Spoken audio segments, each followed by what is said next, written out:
I've traveled down many roads, worked with more than a few kinds of people.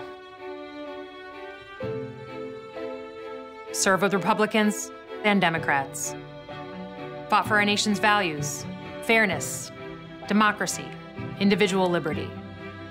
But none of those roads would have been open to me if not for the most important one. The road to my family in Michigan. My story really begins here in Michigan.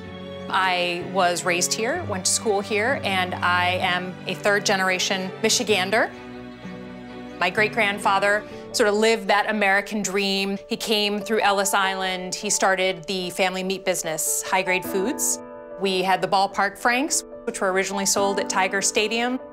The family business really taught me decency and discipline and integrity. I think of them as my family values. I think of them as Michigan values. And that's something that I have really taken with me wherever I've gone in my career in national service.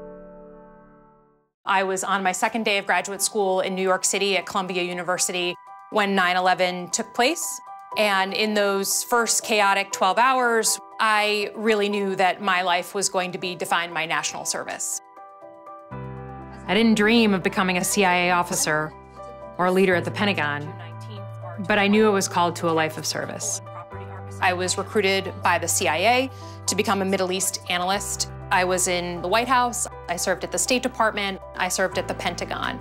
I was deployed to go to Iraq and serve alongside the military and our diplomats.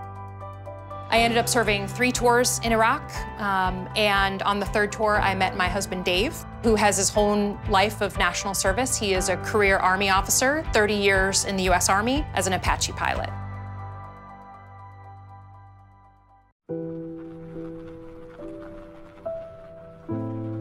After Iraq, my road in Michigan was rocky, returning to care for my mom battling cancer.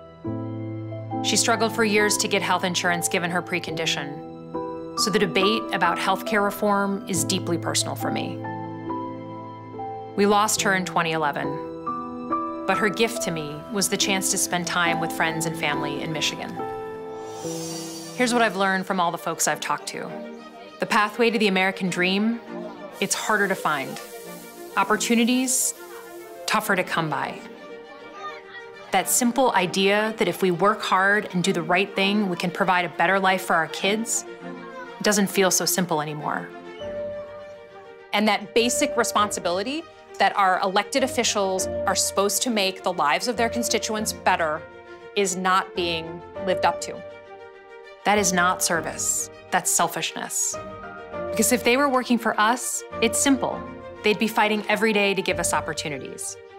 The opportunity not just to have a job, but a career in new fields and with new technology, so we're looking forward, not backward. For healthcare, regardless of precondition, without going broke, and stop making our healthcare political football. More options in higher education, more college and apprenticeship programs that are matched to the job opportunities available in our towns and cities. And we'd have roads, bridges, and infrastructure that attract rather than repel new businesses. And we'd have politicians who listen to people, roll up their sleeves, and just get to work, because that's what we do in Michigan. Where I've worked in tough situations, you don't ask if someone's a Democrat or a Republican. You work with them to get problems solved. The attack on the American dream is the nation's biggest crisis, and that's the fight I want to be a part of. I'm Elissa Slotkin. I'm running for Congress, and I'm ready to fight for you.